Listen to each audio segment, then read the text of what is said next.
তাহলে কি আবারও বিশ্বকাপ জিততে চলেছে আর্জেন্টিনা? দুইটা জিনিস কাকতালীয়ভাবে মিলে যাচ্ছে।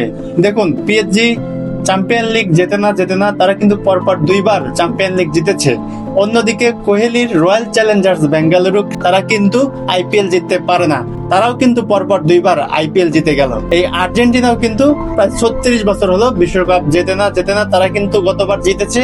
তাহলে কি তারাও আবারও বিশ্বকাপ জিততে চলেছে? আরেকটা ইকুয়েশন হচ্ছে, গতবার আর্জেন্টিনা কাতারে যে ক্যাম্প করেছিল সেখানে কিন্তু আর্জেন্টিনা মেসিকে 201 নাম্বার রুমে রেখেছিল। 201-এর 2 আর 1-কে যোগ করলে যেমন 3 হয়, যার ফলে 2022 বিশ্বকাপে 3 নাম্বার বিশ্বকাপ জিতেছিল আর্জেন্টিনা। অন্যদিকে এবার শোনা যাচ্ছে লিওনেল মেসিকে 202 নাম্বার রুম দেওয়া হবে, যার কারণে দেখা যাচ্ছে 2 আর 2 যোগ করলে কিন্তু 4 হচ্ছে। এদিক থেকে আর্জেন্টাইন ফ্যানরা কিন্তু আশাহিত হতেই পারে যে তাহলে কি আরসিবি পিএসজির মতো আর্জেন্টিনাও তাদের অধরা যে শিরোপা জেতার যে ক্রম সেটা কি আবারও তারা দুইবার জিতে পূরণ করতে যাচ্ছে। যদিও 1964 সালের পর থেকে একবারও কিন্তু কোনো দল তাদের চ্যাম্পিয়নশিপ ডিফেন্ড করতে পারেনি।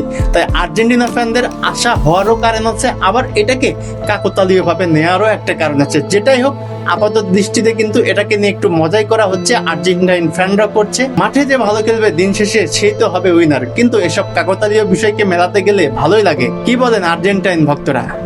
ভিডিও ভালো লাগলে আমার চ্যানেলের পাশেই থাকবেন।